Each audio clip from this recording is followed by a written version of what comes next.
การที่พวกเราจะบรรลุธรรมเนี่ยพวกเราต้องเข้าใจจับหลักธรรมให้ได้ก่อนว่าการบรรลุธรรมก็คือการที่ตัวจิตเนี่ย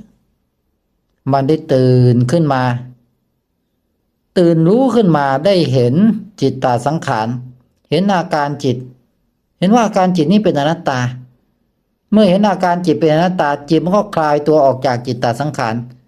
อวิชชาก็พังทลายลงจบเนี่ยธรรมะเป็นเรื่องแค่นี้เองมันมันมีความยากตรงไหนทำไมต้องใช้เวลาตั้ง80 ปี70 ปีเพราะอะไรพวกเราจำได้ไหมพระพุทธเจ้าพูดปุ๊บใครฟังเข้าใจบรรลุเลยพวกเราเข้าใจตรงนี้ไหมธรรมะเป็นเรื่องของการให้ปัญญา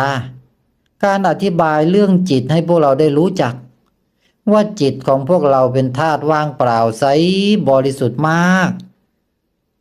มันมีอาการของจิตเป็นกิริยาเป็นอาการเนี่ย